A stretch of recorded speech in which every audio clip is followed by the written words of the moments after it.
Looking back at your own first movie, Night of the Living Dead, why do you think it was such a hit? What was it about it that was so different? You know, it's a bit of a long story. I really think that it was perceived as a racial commentary. And to some extent that was accidental, because when I collaborated on the script with a friend of mine, and when we were writing the script, we thought the character in our mind was a white guy. And then Dwayne Jones, the actor that wound up playing the role, was the best actor from among our friends. And he happened to be African American, and we decided that we were not going to change the script. So in fact, the same things that happened to that character would have happened to him if he was white or black or yellow or anything. And we didn't change any of that.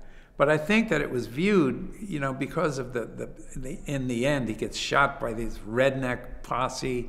And, you know, I think it came to be viewed as a racial statement. It was 1968. There were riots in the streets, race riots.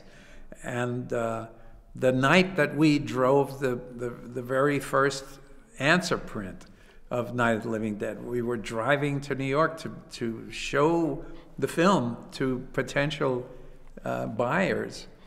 And that night, we heard in the car that Martin Luther King was assassinated, that very night.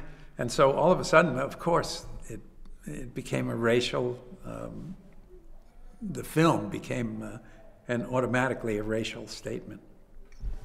Would you have stayed in the horror genre if it hadn't been a hit? I probably wouldn't have stayed so permanently in it because, in fact, the first 3 films that I made after Night were not non-horror films.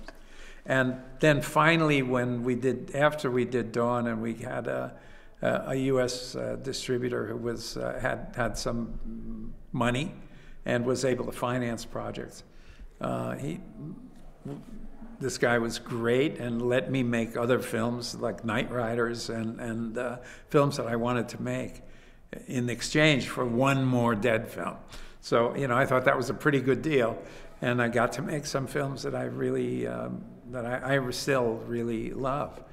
And I was just very lucky there. But since then, basically, now in the new normal age of Hollywood, I'm completely typecast. I can't escape. So, given that you really defined the modern idea of the zombie, and there's been this proliferation of zombie films and even parodies, the Michael Jackson video, do you ever think, I've created a monster? I suppose I have. It's occurred to me. That has occurred to me, but I don't. I don't regret. What I regret, the only thing I feel a bit regretful about is that there's now. It's the most popular. You know, with World War Z, with The Walking Dead, it's this hugely popular thing.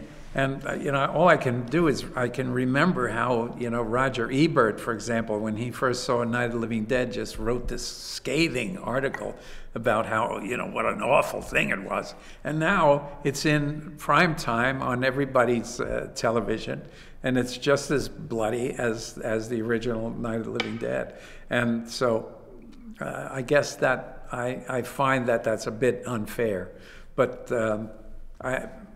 listen, I feel that I've been basically privileged and I've been allowed to continue, and I'm still around, and you know, I feel comfortable in that. At least the films that I made I tried to say something with them, and you know, either use them as social satire or criticism. And so, you know, that makes me pretty comfortable.